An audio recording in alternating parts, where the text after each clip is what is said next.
नमस्कार, स्वागत है आप सभी का संसद टीवी में। मैं हूं आपके साथ अमृता चौरसिया। कोविड मरीजों की संख्या फिर से बढ़ रही है। संसद टीवी आपसे अपील करता है कि आप कोई भी कोताही ना बरतें, सुरक्षा के सभी उपायों का पालन करें और 45 वर्ष से अधिक आयु के सभी लोग बेहिचक 1 अप्रैल से टीका लगवाएं। सुरक्षित रहें और 3 आसान उपायों का पालन करें। मास्क पहनें, 2 गज की दूरी जरूरी, सुरक्षित दूरी बनाए रखें, साथ ही हाथ और मुंह साफ रखें।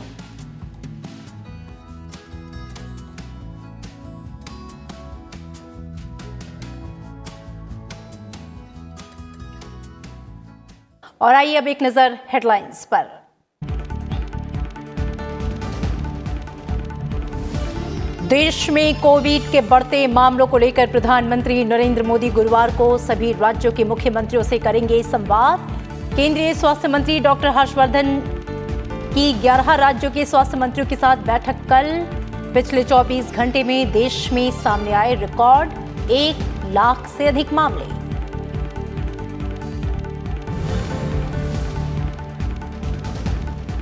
देश में कोविड वैक्सीनेशन का आंकड़ा 8 करोड़ के पार। नियमों का कड़ाई से पालन करने के लिए कल से 1 हफ्ते का विशेष अभियान। कोरोना से ठीक होने की दर 92.80%।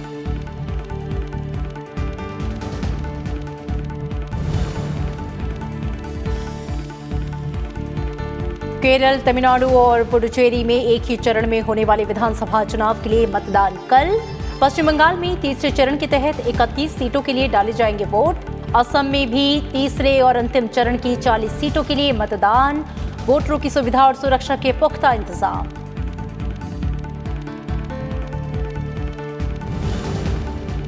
केंद्रीय गृह मंत्री अमित शाह और छत्तीसगढ़ के मुख्यमंत्री भूपेश बघेल ने सुकमा बीजापुर बॉर्डर पर हुए नक्सली हमले को लेकर वरिष्ठ अधिकारियों के साथ की बैठक। कहा, व्यर्थ नहीं जाएगा जवानों का बलिदान। आदिवासी इलाके में विकास कार्यों को गति के साथ, नक्सलवाद के खिलाफ तेज होगी लड़ाई। जगदलपुर में शहीद जवानों को दी श्रद्धांजलि।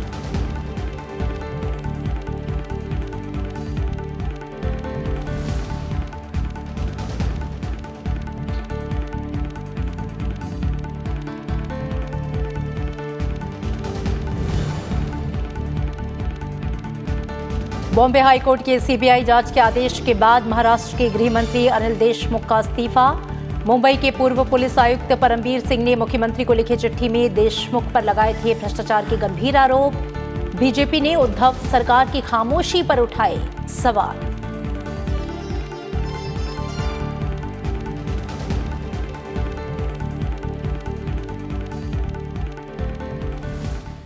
देश में कोरोना के नए मामलों ने सभी रिकॉर्ड को पीछे छोड़ दिया है। देश में पहली बार कोरोना के मामले 1 लाख के पार पहुंचे।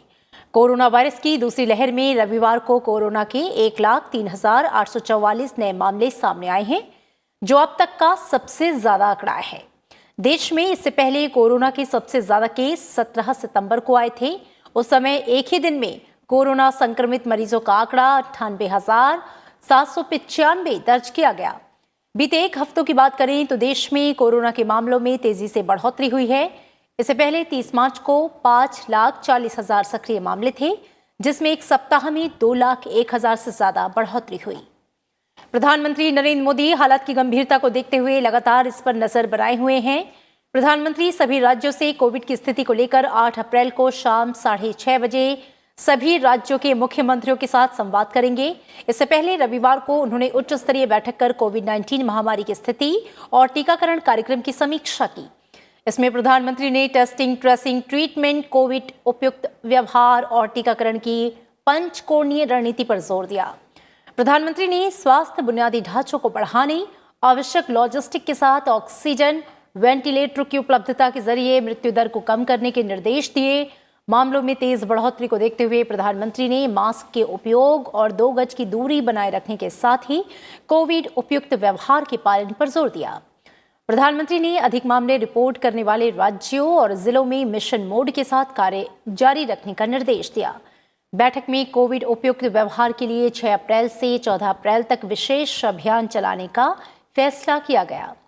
वहीं केंद्रीय स्वास्थ्य मंत्री डॉक्टर हर्षवर्धन कल शाम 6 बजे कोविड-19 से सबसे ज्यादा प्रभावित 11 राज्यों के स्वास्थ्य मंत्रियों के साथ बैठक करेंगे, जिसमें हालात की समीक्षा के साथ ही कोविड नियंत्रण के तरीकों पर विचार किया जाएगा। देश में कोरोना की दूसरी लहर खतरनाक होती जा रही है। बीते दिन 1 लाख से ज्यादा नए केस मिलने के बाद से देश में एक्टिव केस 7,41,000 के पार पहुंच गया है। रविवार को 52,840 मरीज ठीक हुए। इसके साथ ही एक्टिव केसों में रिकॉर्ड 50,438 मामलों में बढ़ोतरी हुई। ये आंकड़ा एक महीने पहले यानी कि 5 मार्च के एक्टिव केस के आंकड़े से 4 गुना से भी ज्यादा है। 5 मार्च को देश में 1,76,319 एक्टिव केस थे। बीते सप्ताह यानी कि 29 मार्च से 4 अप्रैल के बीच कोरोना के 5,45,325 नए मामले दर्ज किए गए। देश में अब तक करीब 1 करोड़ 26 लाख लोग इस महामारी की चपेट में आ चुके हैं। इनमें से करीब 1 करोड़ 17 लाख लोग ठीक भी हुए हैं। देश के 8 राज्य सबसे ज्यादा प्रभावित हैं। 8 राज्यों में 82% से अधिक मामले सामने आए हैं। वहीं महाराष्ट्र में हालात बेकाबू हो गए हैं। यहाँ पे नए संक्रमितों का आंकड़ा हर दिन नए रिकॉर्ड को छू रहा है। रविवार को राज्य में 57,000 से ज्यादा केस दर्ज किए गए। इसके साथ ही महाराष्ट्र में सक्रिय मामलों की संख्या 4,31,000 के पार पहुंच गई। इसके बाद छत्तीसगढ़ में 5,250 नए मामले सामने आए। कर्नाटक में 4,553, उत्तर प्रदेश में 4,136 मामले सामने आए हैं।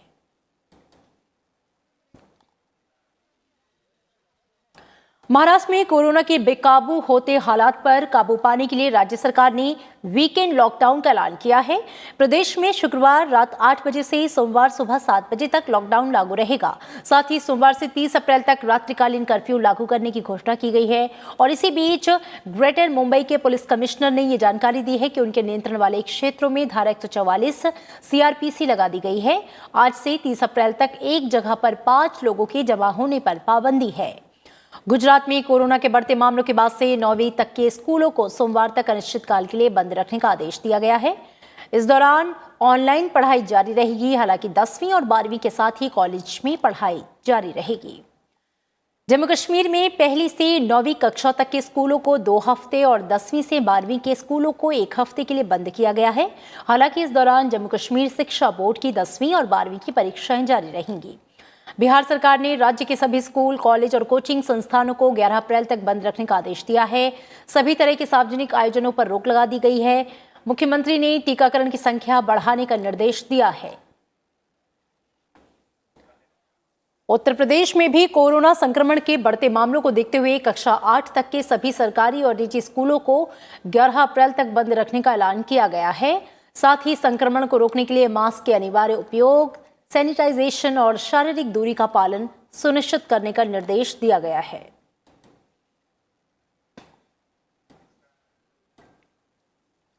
कोरोना के मामलों में इजाफे के बीच टीकाकरण का आंकड़ा भी बढ़ता जा रहा है। कोविड टीकाकरण का आंकड़ा 8 करोड़ के पार पहुंच गया है। स्वास्थ्य मंत्रालय के मुताबिक टीकाकरण अभियान के 79वें दिन 16,38,000 टीके लगाए गए। स्वास्थ्य मंत्रालय के मुताबिक अब तक 45 वर्ष से अधिक आयु के 4,99,31,000 से ज्यादा लोगों को वैक्सीन की पहली खुराक दी जा चुकी है, जबकि 9,48,000 से ज्यादा लोगों को वैक्सीन की दूसरी खुराक लग चुकी है।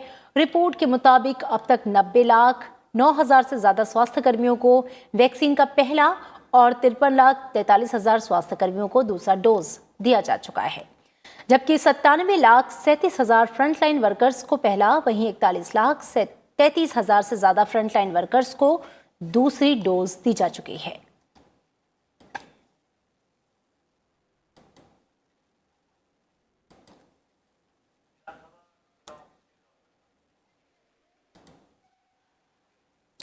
और अब बात विधानसभा चुनाव से जुड़ी खबरों की।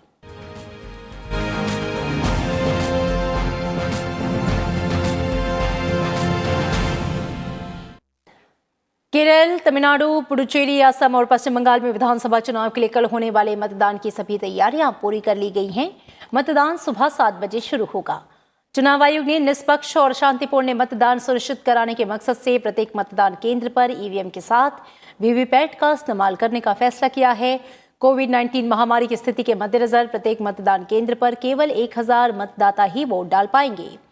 बुजुर्गों और दिव्यांगों के लिए विशेष प्रबंध किए गए हैं।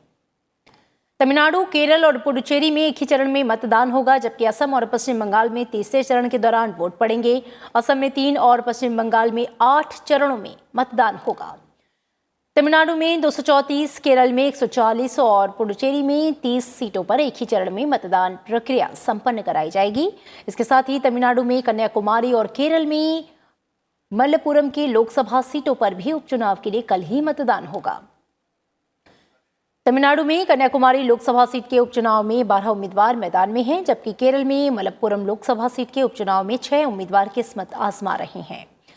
असम विधानसभा चुनाव के तीसरे और अंतिम चरण में 40 सीटों के लिए कल मतदान होगा। इस दौर में प्रदेश के 12 जिलों की इन 40 विधानसभा सीटों के लिए 25 महिलाओं सहित कुल 337 उम्मीदवार चुनाव मैदान में हैं।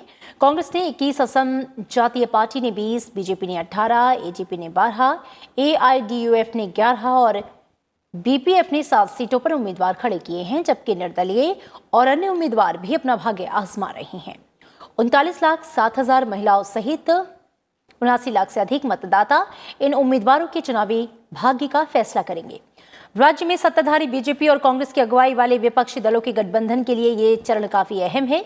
तीसरे चरण में जलुकबाड़ी सीट सबसे हाई प्रोफाइल मानी जा रही है, यानी कि सोनोवाल सरकार में मंत्री हेमंत बिस्वा शर्मा चुनाव मैदान में है। जलुकबाड़ी विधानसभा सीट पर हेमंत बिस्वा शर्मा का 201 से कब्जा है। पश्चिम बंगाल की बात करें तो विधानसभा चुनाव के तीसरे चरण में कल राज्य की 31 विधानसभा सीटों के लिए मतदान होगा। इनमें दक्षिण 24 परगना की 16, हुगली की 8 और हावड़ा की 7 सीटें शामिल हैं।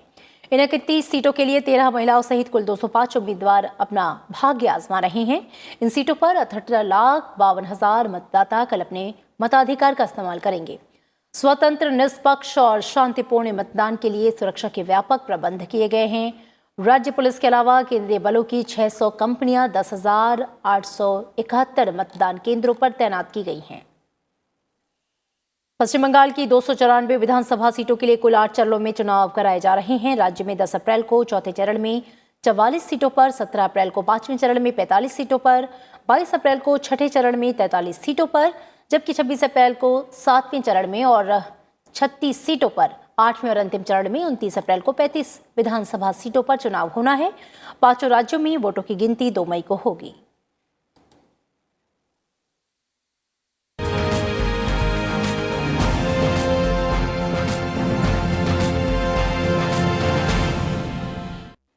और यहां पर रुकेंगे एक छोटे से ब्रेक के लिए। आप देखते रहिए संसद टीवी।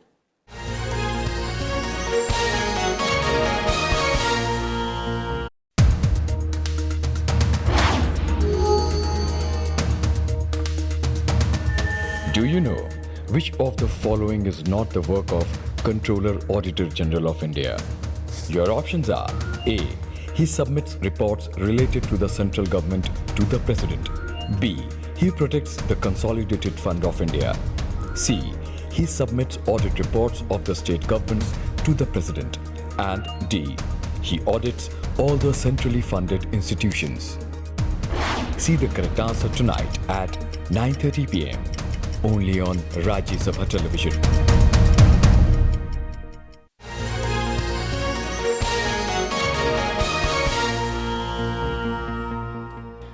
ब्रेक के बाद स्वागत है आप सभी का। केंद्रीय गृह मंत्री अमित शाह ने नक्सली हमले के बाद से छत्तीसगढ़ के मुख्यमंत्री भूपेश बघेल के साथ उच्च स्तरीय बैठक की है और ताजा हालात का जायजा लिया है।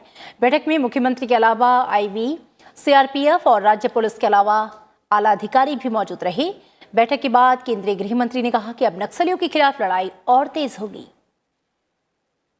छत्तीसगढ़ के जगदलपुर में उच्च स्तरीय बैठक के बाद केंद्रीय गृह मंत्री अमित शाह ने कहा कि नक्सलियों के खिलाफ लड़ाई निर्णायक दौर में आ गई है। उन्होंने कहा कि देश जवानों का बलिदान याद रखेगा और ये व्यर्थ नहीं जाएगा। अमित शाह ने कहा कि आदिवासी इलाकों में विकास कार्य को तेज करना और नक्सलियों के खिलाफ कार्रवाई में तेजी लाने का निर्देश दिया गया है। विकास के मोर्चे पर भी ढेर सारे काम हुए हैं। कोरोना के कारण थोड़ी गति विगत 1 साल में मंद हुई है, मगर मैं मानता हूं कि जितने भी सुझाव ट्राइबल जनप्रतिनिधि की ओर से, मुख्यमंत्री छत्तीसगढ़ की ओर से, छत्तीसगढ़ के सांसदों की ओर से मिले हैं वो सभी पर कार्यवाही चालू है। तो ट्राइबल एरिया के अंदर एक और विकास के काम को तेज करना और हथियारी ग्रुपों के खिलाफ लड़ाई को तीव्रता के साथ आगे बढ़ाना और उसको अंजाम तक ले जाना, दोनों मोर्चों पर दोनों सरकारें मिलकर मक्कमता के साथ लड़ रही है। अमित शाह ने कहा कि केंद्र और छत्तीसगढ़ सरकार मिलकर नक्सली समस्या से लड़ रही हैं। प्रधानमंत्री नरेंद्र मोदी ने लड़ाई को अंजाम तक पहुंचाने का निर्देश दिया है। हम लड़ाई को और तेज करेंगे और विजय पाएंगे। देश के प्रधानमंत्री मोदी जी ने ये पूरी लड़ाई को लॉजिकल एंड तक ले जाने के लिए भारत सरकार की प्रायोरिटी पहले से ही तय की हुई।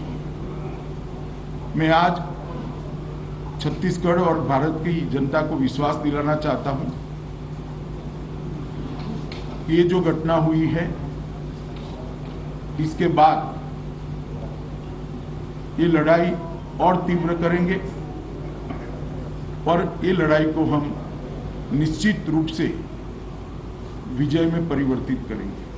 हमारे जवानों ने बहुत ही साहस का परिचय देते हुए नक्सलियों का मुंहतोड़ जवाब दिया है।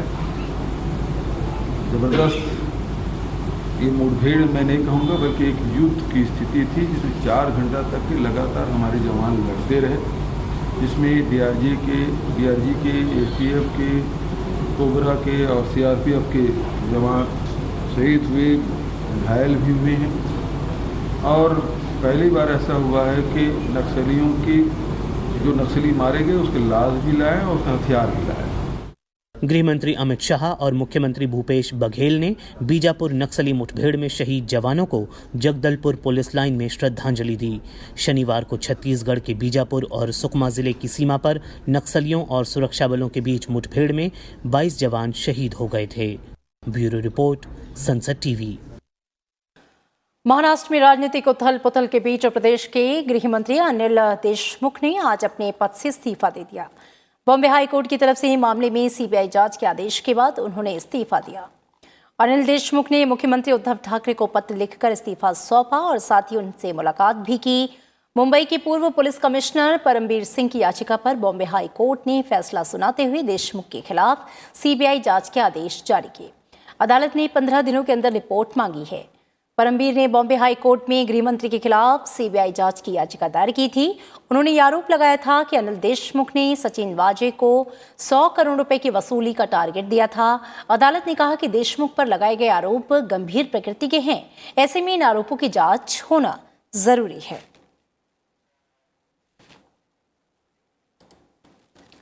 और अनिल देशमुख के इस्तीफा देने के बाद से बीजेपी ने महाराष्ट्र के मुख्यमंत्री उद्धव ठाकरे की कड़ी आलोचना करते हुए कहा कि मुख्यमंत्री ने पद पर बने रहने का नैतिक अधिकार खो दिया है। बीजेपी के वरिष्ठ नेता और केंद्रीय मंत्री रविशंकर प्रसाद ने इस मुद्दे पर मुख्यमंत्री उद्धव ठाकरे की चुप्पी पर सवाल उठाए। उन्होंने कहा कि भ्रष्टाचार के इस मामले में और भी कड़ी हो सकती है, जिसकी सही ढंग से जांच की जानी चाहिए। हमारी अपेक्षा होगी कि सीबीआई प्रिलिमिनरी इंक्वायरी प्रामाणिकता से अवश्य करेगी और जो लॉ में प्रावधान है, अगर उनको लगता है कि प्राइमा फेशी केस है तो एफआईआर करने का उनका अधिकार है। और कोर्ट ने स्वयं पाया है कि मामला गंभीर है, गृह मंत्री इन्वॉल्व हैं, फेयर प्रोब मुंबई पुलिस के द्वारा नहीं संभव है। कोरोना महामारी की नई लहर के बीच रिजर्व बैंक ऑफ इंडिया की मौद्रिक नीति समिति की 3 दिवसीय बैठक आज से शुरू हो गई। गवर्नर शक्तिकांत दास की अध्यक्षता में 6 सदस्यीय समिति की 3 दिनों की बैठक के बाद 7 अप्रैल को आरबीआई की मौद्रिक नीति की समीक्षा जारी करेगा। सरकार ने खुदरा महंगाई दर 4% के दायरे में रखने का लक्ष्य रखा है। ऐसे में जानकारों का मानना है कि रिजर्व बैंक समीक्षा बैठक में नीतिगत दर यथावत रख सकता है। इस समय रेपो दर 4% और रिवर्स रेपो दर 3.35% है। वित्त वर्ष 2020-21 के पहले 10 महीने में देश में कुल विदेशी प्रत्यक्ष निवेश एफडीआई में 15% से अधिक की बढ़ोतरी दर्ज हुई और कुल एफडीआई 72.12 अरब डॉलर रहा। ये किसी भी वित्तीय वर्ष के पहले 10 महीने में आया सबसे अधिक एफडीआई है। केंद्रीय वाणिज्य और उद्योग मंत्रालय ने आज बताया कि सरकार देश में कारोबार के अनुकूल माहौल बनाने में जुटी है और निवेशकों को ज्यादा से ज्यादा सुविधाएं देने के साथ साथ आर्थिक सुधारों पर जोर दे रही है। अप्रैल 2020 से जनवरी 2021 तक की अवधि में कुल एफडीआई 72.12 अरब डॉलर दर्ज किया गया। इससे पिछले वित्त वर्ष की इसी अवधि में ये 15% अधिक है। वित्त वर्ष 2019-20 के पहले 10 महीनों में यह आंकड़ा 62.72 अरब डॉलर रहा। रक्षा अनुसंधान और विकास संगठन डीआरडीओ ने नौसेना के जहाजों को दुश्मन के मिसाइल हमले से बचाने के लिए स्वदेशी एडवांस चैफ टेक्नोलॉजी विकसित की है। इस अति महत्वपूर्ण प्रौद्योगिकी के 3 प्रकारों का स्वदेश में विकास किया गया है। इनमें कम दूरी की मारक क्षमता वाला चैफ रॉकेट, मध्यम रेंज चैफ रॉकेट और लंबी दूरी की मारक क्षमता वाला चैफ रॉकेट शामिल है। इन्हें नौसेना की जरूरतों के मुताबिक तैयार किया गया है। नौसेना ने हाल ही में रॉकेट के इन तीनों संस्करण का अरब सागर में परीक्षण किया था और इनके परिणाम संतोषजनक पाए गए। इस उपलब्धि को आत्मनिर्भर भारत की दिशा में एक और बड़ा कदम बताया जा रहा है। रक्षा मंत्री राजनाथ सिंह और डीआरडीओ के अध्यक्ष डॉक्टर जी सतीश रेड्डी ने वैज्ञानिकों की टीम को इस सफलता के लिए बधाई दी है। रूसी विदेश मंत्री सर्गेई लावरोव मंगलवार को दिल्ली में विदेश मंत्री डॉक्टर एस जयशंकर के साथ द्विपक्षीय बैठक करेंगे। पिछले साल कोविड-19 महामारी के प्रकोप के बाद रूसी विदेश मंत्री की ये पहली यात्रा है। बैठक में दोनों देशों के बीच आर्थिक और राजनीतिक दोनों क्षेत्रों में चल रहे रणनीतिक सहयोग की समीक्षा की जाएगी। साथ ही भारतीय व्यापार के हितों पर चर्चा होगी, जिसके लिए दोनों देशों के बीच पूर्व में समझौता हो चुका है। इसके अलावा अंतर्राष्ट्रीय और क्षेत्रीय एजेंडा के महत्वपूर्ण मुद्दों पर भी विचारों का आदान प्रदान होगा। बातचीत के दौरान प्रधानमंत्री नरेंद्र मोदी और रूसी राष्ट्रपति व्लादिमीर पुतिन के बीच चर्चा किए जाने वाले मुद्दों पर विचार विमर्श होगा। बीच आगामी वार्षिक शिखर बैठक इस साल की दूसरी छमाही में होगी और इसके लिए रूस के राष्ट्रपति व्लादिमीर पुतिन को भारत का दौरा प्रस्तावित है। जलवायु परिवर्तन के मुद्दों पर भारत के साथ सहमति बनाने के लिए अमेरिकी राष्ट्रपति जो बाइडेन के विशेष दूत जॉन केरी मंगलवार को दिल्ली में पर्यावरण मंत्री प्रकाश जावड़ेकर के साथ चर्चा करेंगे। भारत जलवायु परिवर्तन और विकसित देशों की जिम्मेदारी से संबंधित मुद्दों को उठाने के लिए प्रमुख देशों में एक है। जॉन केरी इस मुलाकात के बाद प्रधानमंत्री नरेंद्र मोदी से मिलेंगे। इस दौरान जलवायु परिवर्तन से जुड़े मुद्दों पर वाशिंगटन डीसी में 22 और 23 अप्रैल को होने वाले 40 देशों की सरकारों के प्रमुखों की बैठक के लिए अमेरिकी राष्ट्रपति जो बाइडेन का निमंत्रण सौंपेंगे। उनकी मुलाकात निजी क्षेत्रों और गैर सरकारी संगठनों के प्रतिनिधियों से होगी। जॉन केरी 8 अप्रैल तक दिल्ली में रहेंगे और 9 अप्रैल को ढाका के लिए रवाना होंगे। उपराष्ट्रपति एम वेंकैया नायडू गुजरात में कल 25 दिन लंबी दांडी यात्रा के समापन समारोह में मुख्य अतिथि होंगे। भारत की स्वतंत्रता के 75 साल पूरे होने पर आजादी के अमृत महोत्सव के तहत प्रधानमंत्री नरेंद्र मोदी ने 12 मार्च को अहमदाबाद के साबरमती आश्रम से दांडी मार्च को रवाना किया था। इस दौरान अलग अलग राज्यों से सामाजिक कार्यों से जुड़े प्रतिनिधि भी पदयात्रा में शामिल हुए। आजादी के 75 वर्ष विषय पर देश भर में प्रदर्शनियों का आयोजन किया गया। इन प्रदर्शनियों में असहयोग आंदोलन, सविनय अवज्ञा, भारत छोड़ो आंदोलन के साथ साथ दांडी मार्च, महात्मा गांधी, नेताजी सुभाष चंद्र बोस, सरदार पटेल और आंदोलन के अन्य नेताओं सहित स्वतंत्रता आंदोलन से जुड़े प्रमुख स्थलों को दिखाया गया। केंद्रीय भारी उद्योग, सरकारी उपक्रम और संसदीय कार्य राज्य मंत्री अर्जुन राम मेघवाल ने आज उपराष्ट्रपति एम वेंकैया नायडू से मुलाकात की और उन्हें अपनी पुस्तक की प्रति भेंट की। अर्जुन राम मेघवाल ने उपराष्ट्रपति निवास पर उनसे मुलाकात की और अपनी पुस्तक पेश की। दिव्य पथ दाम्पत्य पुस्तक में समाज में पारिवारिक व्यवस्था की धुरी, पति पत्नी के सुखद दाम्पत्य जीवन की शिक्षा और वैवाहिक जीवन के 50 वर्ष पूर्ण करने वाले युगलों के दाम्पत्य जीवन के अनुभवों का जिक्र है।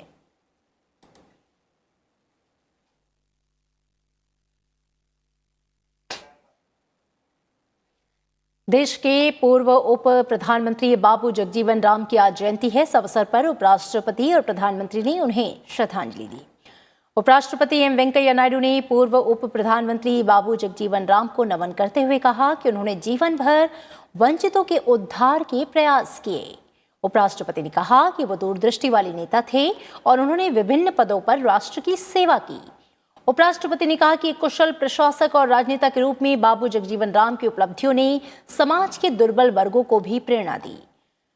प्रधानमंत्री नरेंद्र मोदी ने भी बाबू जगजीवन राम को उनकी जयंती पर श्रद्धांजलि दी है। ट्वीट संदेश में प्रधानमंत्री ने लिखा कि स्वतंत्रता सेनानी बाबू जगजीवन राम सामाजिक न्याय के प्रबल पैरोकार थे। समाज के शोषितों और वंचितों के उत्थान के लिए बाबू जगजीवन राम के प्रभावी प्रयास सदैव प्रेरणा स्रोत रहेंगे।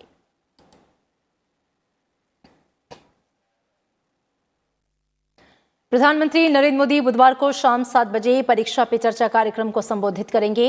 इस दौरान प्रधानमंत्री दुनिया भर के छात्रों, शिक्षकों और अभिभावकों के साथ परस्पर बातचीत करेंगे। परीक्षा पे चर्चा कार्यक्रम का यह चौथा संस्करण होगा। कोरोना महामारी के मद्देनजर इस बार ये कार्यक्रम पहली बार वर्चुअल माध्यम से आयोजित होगा। प्रधानमंत्री ने आज ट्वीट करके कार्यक्रम के बारे में जानकारी दी। प्रधानमंत्री ने कहा कि एक नया प्रारूप, विषयों की एक विस्तृत श्रृंखला पर कई दिलचस्प प्रश्न और हमारे बहादुर परीक्षा योद्धाओं, माता पिता और शिक्षकों के साथ एक यादगार चर्चा। प्रधानमंत्री ने एक वीडियो संदेश जारी किया। इसमें उन्होंने कहा कि पिछले 1 साल से हम कोरोना के बीच जी रहे हैं। इसके कारण विद्यार्थियों में मिलने का मोह इस बार छोड़ना पड़ रहा है। उन्होंने एक नए फॉर्मेट में छात्रों के बीच आने की बात कही। प्रधानमंत्री ने कहा कि समस्या तब होती है जब हम एग्जाम को ही जीवन के सपनों का अंत मान लेते हैं। दरअसल एग्जाम जीवन को गढ़ने का एक अवसर है। प्रधानमंत्री ने पहली बार स्कूली छात्रों के साथ 16 फरवरी 2018 को दिल्ली के तालकटोरा स्टेडियम में परीक्षा पे चर्चा कार्यक्रम को संबोधित किया था।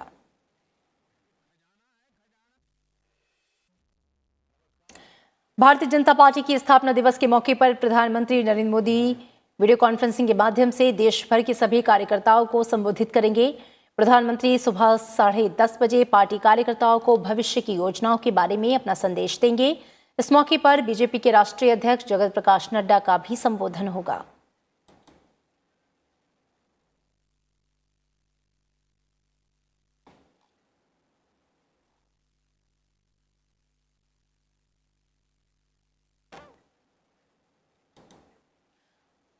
फिलहाल खबरों में इतना ही। आगे देखिए हमारा खास कार्यक्रम देश देशांतर में कोयले से ऊर्जा उत्पादन और भारत की नीति।